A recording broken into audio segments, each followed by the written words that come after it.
नमस्कार दोस्तों, स्वागत है आपका हमारे यूट्यूब चैनल पर। अगर आप चैनल पर नए हैं तो प्लीज़ चैनल को सब्सक्राइब कर लीजिए, अपने दोस्तों को शेयर कर दीजिए। एम्स स्टेनो डिक्टेशन का ये चौथा डिक्टेशन है। चलिए शुरू करते हैं डिक्टेशन 5 सेकंड में। ठीक है।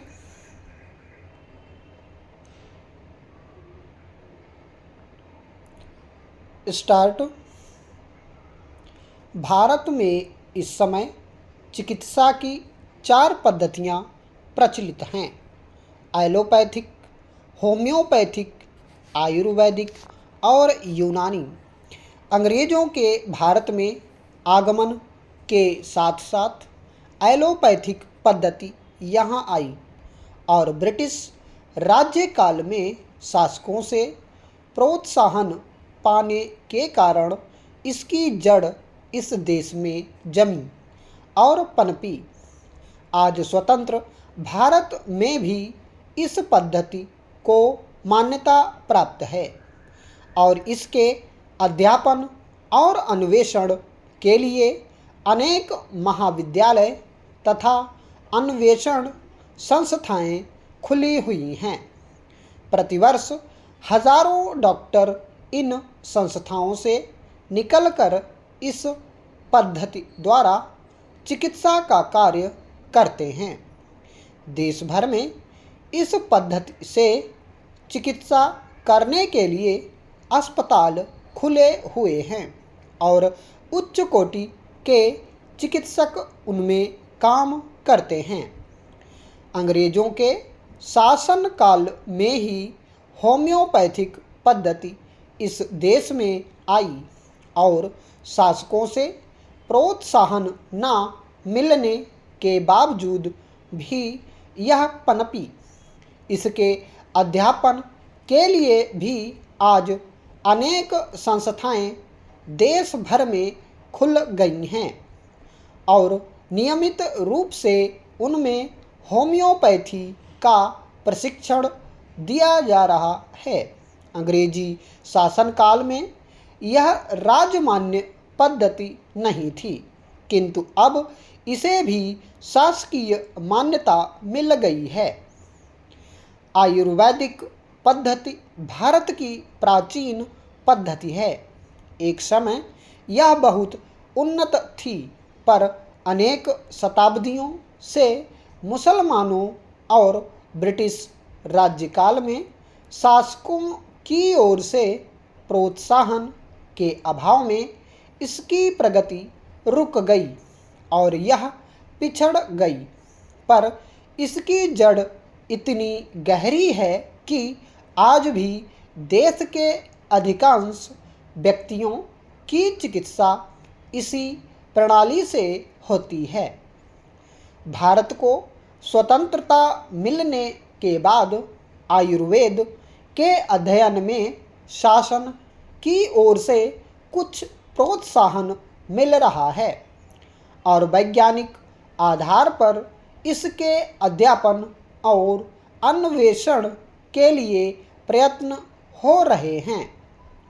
यूनानी चिकित्सा पद्धति मुसलमानी शासनकाल में आई और कुछ समय तक मुसलमानी राज्यकाल में पनपी, पर ब्रिटिश शासनकाल में प्रोत्साहन के अभाव में यह शिथिल पड़ गई।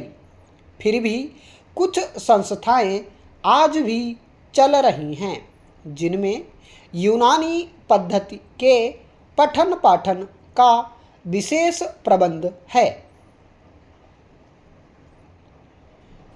आयुर्विज्ञान के पूर्व वैज्ञानिक रूप, जिसे अब पारंपरिक चिकित्सा या लोक चिकित्सा के रूप में जाना जाता है, वैज्ञानिक चिकित्सा के अभाव में आमतौर पर उपयोग किया जाता है और इस प्रकार इसे वैकल्पिक चिकित्सा कहा जाता है। सुरक्षा और प्रभावकारिता की चिंताओं के साथ वैज्ञानिक चिकित्सा के बाहर वैकल्पिक उपचारों को नीम हकीमी कहा जाता है। प्राचीन सभ्यताएं मनुष्य ने होने वाले रोगों के निदान की कोशिश करती रही हैं। इससे कई चिकित्सा पद्धतियां विकसित हुईं।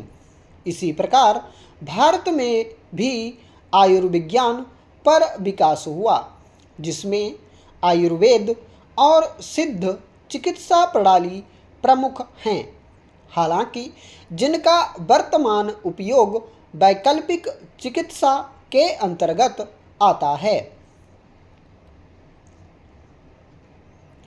एक बार जब चिकित्सक निदान करता है या लक्षणों के सबसे संभावित कारण की पहचान करता है और उचित उपचार का निर्णय लेता है, तो परिस्थितियों का एक बिल्कुल नया सेट सक्रिय हो जाता है।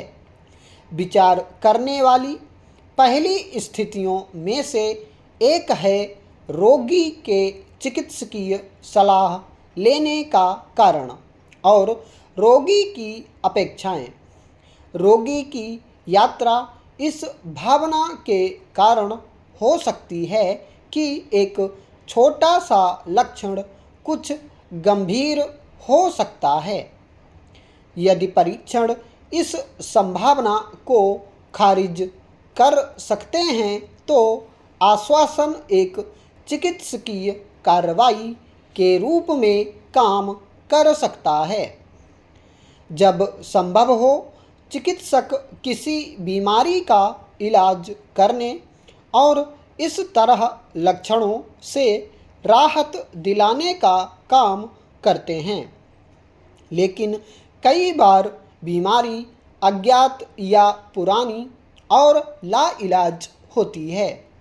किसी भी मामले में लक्षणों से राहत या सुधार या सामान्य कामकाज की बहाली लक्ष्य होता है। जब ना तो इलाज संभव हो और ना ही लक्षणों से पूरी तरह से राहत, तो बीमारी का स्पष्टीकरण और कारण और क्या उम्मीद की जा सकती है, इसका ज्ञान महत्वपूर्ण राहत प्रदान कर सकता है। रोगी अक्सर बीमारी का नाम जानना चाहते हैं। इसका कारण क्या है? यह कितने समय तक रहेगा? क्या अतिरिक्त लक्षण हो सकते हैं? और वे चिकित्सक के उपचार में सहायता करने के लिए क्या कर सकते हैं ताकि रिकवरी में तेजी आए? बीमारी के बारे में जानकारी प्रदान करने से चिंता और भय को कम करने में मदद मिल सकती है, जो अन्यथा रोगी की प्रगति में बाधा डाल सकते हैं। किसी भी सफल चिकित्सीय उपचार का एक अनिवार्य घटक है चिकित्सक के प्रति रोगी का सकारात्मक रवैया। प्रतिष्ठा या सहायक देखभाल के वर्षों के आधार पर चिकित्सक के प्रति विश्वास और सम्मान का रिश्ता चिकित्सक के सबसे शक्तिशाली चिकित्सीय उपकरणों में से एक है। स्टॉप।